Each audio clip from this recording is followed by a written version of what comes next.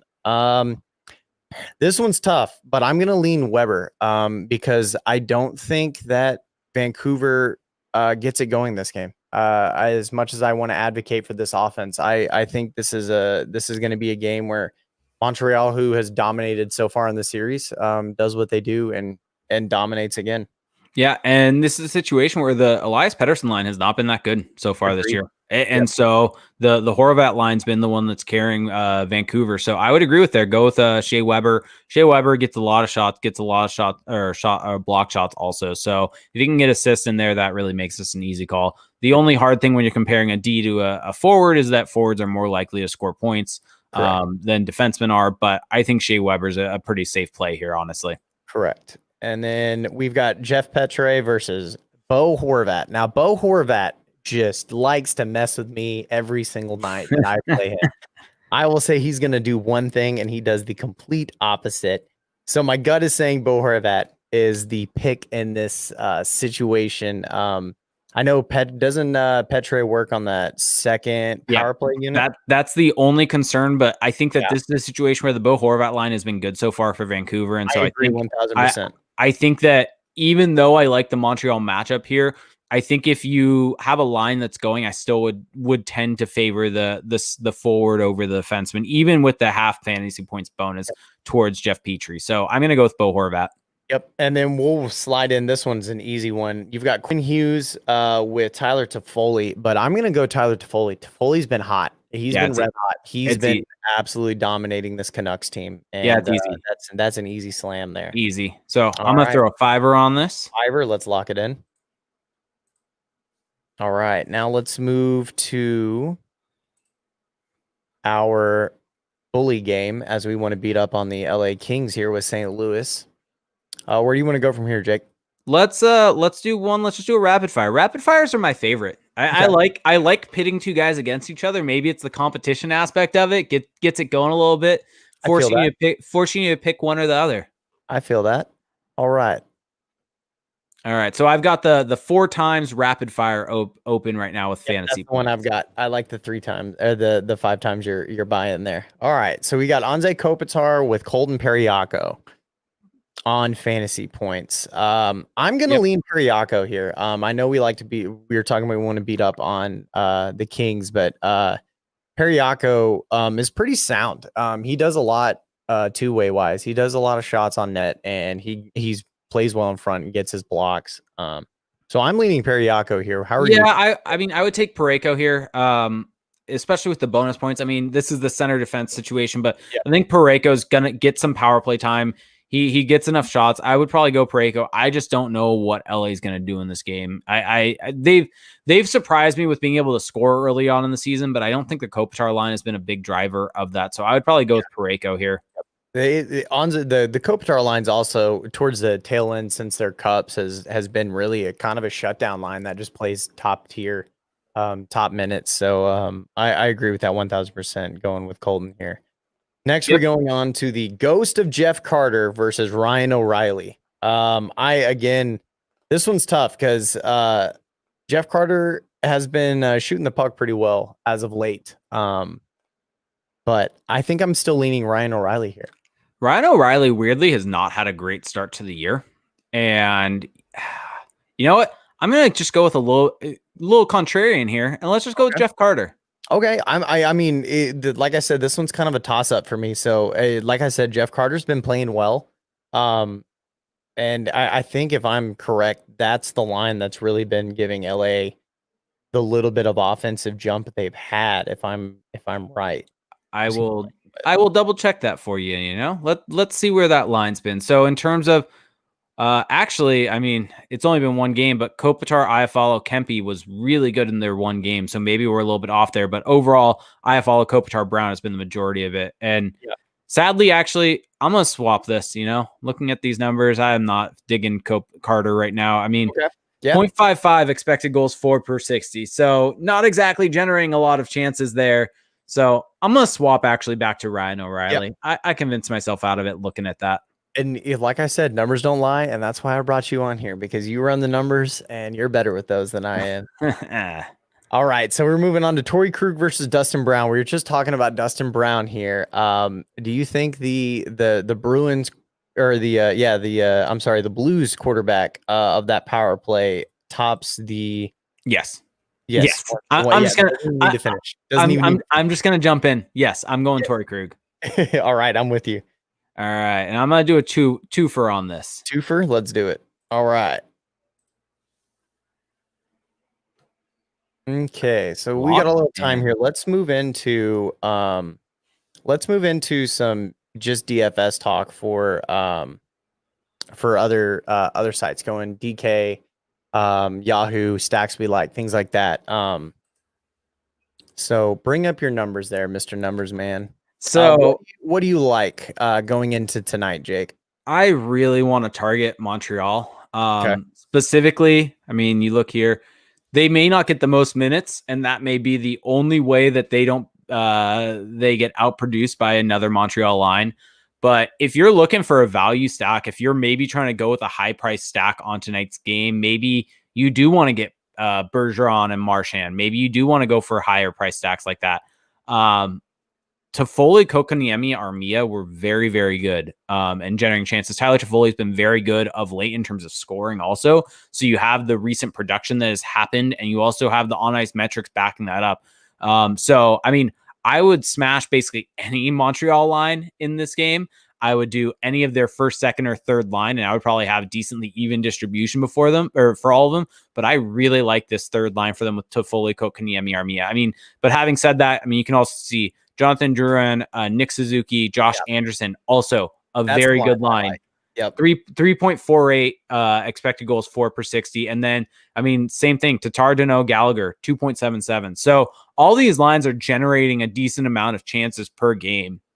So I would not be afraid. And honestly, if you're going to do an MME, I would try to get exposure to every single one of these lines throughout your lineup. And I think that may be the popular play overall. And so maybe where you're able to get weird with it is by really focusing on that, the third line from Montreal, because I mean, people out there don't love playing third lines always just because of the connotation of being a third line. So that could be a leverage play that you can have there. And on top of that, they're really good at generating chances. So that to me, from a DFS perspective, is a really, really significant edge that you can find. Also, if we're looking at another kind of lineup matchup that I like, I mean, we talked about these two, this matchup on the whole, but St. Louis, LA is one that I like. I would try to stay away from Samford, O'Reilly, Perron. They're solid. I mean, 2.9 expected goals for per 60 is definitely pretty good. But Schwartz, Kyrou, 3.73. They have generated chances for, and they're getting their chances. So I would be looking to target that St. Louis second line as a whole. And the lines you're seeing on your screen, just so you know, are these lines that have had a minimum of ice time of 10 minutes together. So they may not necessarily be the lines tonight. I believe when I looked, this was the Samford, O'Reilly, Perron line was the top line. Schwartz, Kyrou was the second line for tonight's game. So I would be looking at those two on the whole for tonight. Also, one interesting thing is that you can start to look at some defensive pairings through Money Puck. And one of the things that stuck out to me when I was looking at this, first off, Nate Schmidt, Alex Edler. I know Alex Edler isn't playing, but Nate Schmidt's had a really good start to the year. Yes, so he could be one. He could be one to take a look at. Zaitsev, or sorry, I'm on the wrong look. There we go. Riley Zaitsev, weirdly been good. Didn't expect that. I've been using Zaitsev as a lot of one-offs for my low kind of tier defenseman that I usually plug into a lineup. Yeah, and then Robert Hagg, Justin Braun also had been on the ice for some goals for. So the thing that I'm looking at here is some of these guys may not get power play time, and that may be a reason why you don't want to play them, because they're not going to get those extra boosts from the power play. But if you're looking at this, if they're on the ice for these chances for, even if they may not be the driver of that, if it's the forward line more so driving those chances for that they're typically lined up with, there's the potential for these guys to be able to get a point off of that. If they're on the ice, they could potentially get a secondary assist. And especially if they're a low cost player in a DFS lineup, that's leverage that you can have. If you can have if we're talking Yahoo, a $10, $11, $12 guy, I don't know the minimum price on FanDuel and DK, but if you're at near minimum price, you're able to really get leverage there because you're getting some points, you're getting an assist, you're getting something and getting great value out of those lower tier guys. And so, that's why I had minimum time on ice at 10 minutes. So let's pull this up to 21 minutes. And Schmidt, Edler is up there. Obviously, I think Alex Edler may still be out tonight. He was out in the last game. Romanov has been great at 5-on-5 also. And Travis Sanheim and Philippe Myers, I believe, is that D pair. So those are some D pairs. I know I personally don't always focus on the defenseman as much when I'm building. I'm more so focusing on my two stacks that I want to get in there and then correlate a D with them and then just have a random one-off D. And it's more so the defenseman or secondary, but that's probably not the best logic, and I'm even calling myself out there. So but you says the man who wins bukus of money doing this. I do all right. I do all right. You know. So I want to chit chat with you about goalies because I know that's one of my, as you've heard many times, that is my biggest issue with making lineups is goalies being successful. So what are your metrics that you use to pick a goalie? And how do you kind of slide them in? How do you know which ones to use? Oh, you're gonna out me here right now, aren't you? Mm-hmm. You're just looking to out me. I actually don't focus on goalies that much, to be honest, because even though, like I said, that with over unders on a monkey knife fight, there is some predictability there with saves. The win bonus really is really kind of the good equalizer here, because you get the extra points from that win bonus. And so I really try to look to correlate my goalie to a line. And it's mainly trying to look at it in the sense of, all right, if my line goes off, more likely than not, they're going to also win the game. If I have a line that gets a couple goals here or there, there's a potential that they win the game and I get the win bonus. So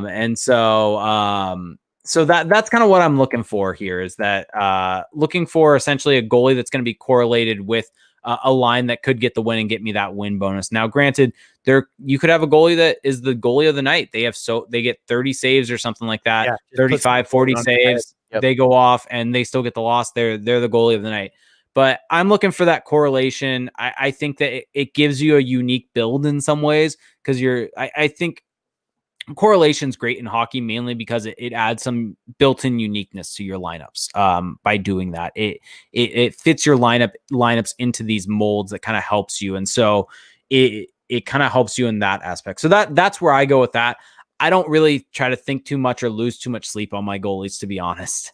Which is weird, because I'm the complete opposite, and I worry religiously about my goalies because I feel like it makes or breaks my lineups every single night. I'll have forwards go absolutely ham, but then I'll have a goalie get pulled in the mid-second and have like -2 at the end of the day. So yeah. So I mean, my thing is, I think at the end of the day, where I end up is that a goalie can make or break your lineup, but I'm never gonna tear myself up over it. So I'm more so looking for the logic for why I play a goalie, as compared to trying to fit in the best play necessarily. I mean, it's a situation like any player. You could look at a lineup and say, all right, I don't want to stack a line here. I want to do a one-off play throughout my entire lineup, and that could end up being the best play of the night for whatever reason. But the correlation kind of builds that lineup together and gives you that locked in, and there is uniqueness there, and it helps you potentially get some lower price guys that may go off. Similar thing with a goalie. You may have a goalie that you may not want to play when you look at it. I mean, for instance, Cal Petersen.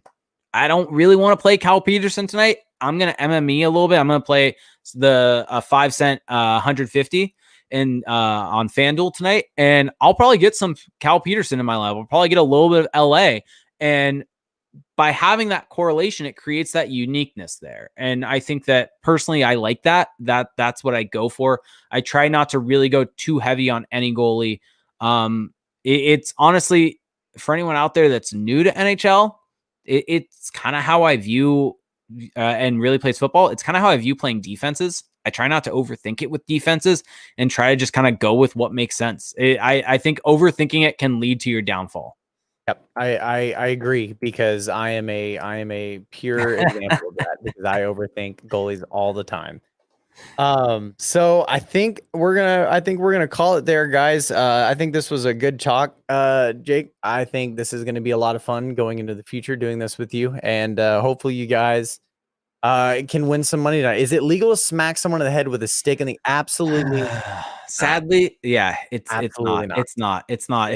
If you want to see a video of someone doing it, I believe Chris Simon in the mid to early 2000s got suspended for basically an entire season from the New York Islanders by smacking someone in the head with his stick. I think Not it was a great look. baseball swing. Yeah.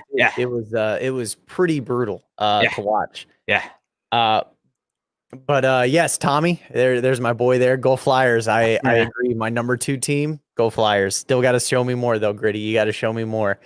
But guys, if you guys have any more questions, go ahead and drop them in. But I think we're gonna call it there. Jake, let the people know where they can find you on the socials. So you can find me on Twitter at Reindeer Games 91, due to my last name being Rudolph. Have some fun with it. You can also find me at Crash the Pond on Twitter. You can find crashthepond.com, where you can find my articles, Crash the Pond podcast is where you can find a weekly podcast where I'm a co-host talking about the Anaheim Ducks. So any Ducks fans out there listening to this want to check it out, we post videos on YouTube. Go live every Sunday at 8 p.m. Pacific time on twitch.tv/Crash the Pond. It's a great show. I agree. I watch it. I tune in quite a bit every night. Thank But you. guys, you guys Thank know you. me. My name's Tyler. You can find me on Twitter at TennelOwns. If you guys have any questions, there's one. There it is. Go Ducks. There we go. There we go. But if you guys have any questions about your lineups tonight, guys, hit us up there on the Twitters. But yeah, guys, we appreciate y'all tuning in. Remember, if you're playing Monkey Knife Fight tonight and you're new to it, use fantasy code or use promo code FOCUSED when you sign up for that $50 kickback there, if it's $50 or more. But guys, we appreciate all y'all being here. We'll see y'all next time. Be on the lookout for the next date, but we'll see y'all soon. Y'all have a good one and win some money tonight, guys. Bye.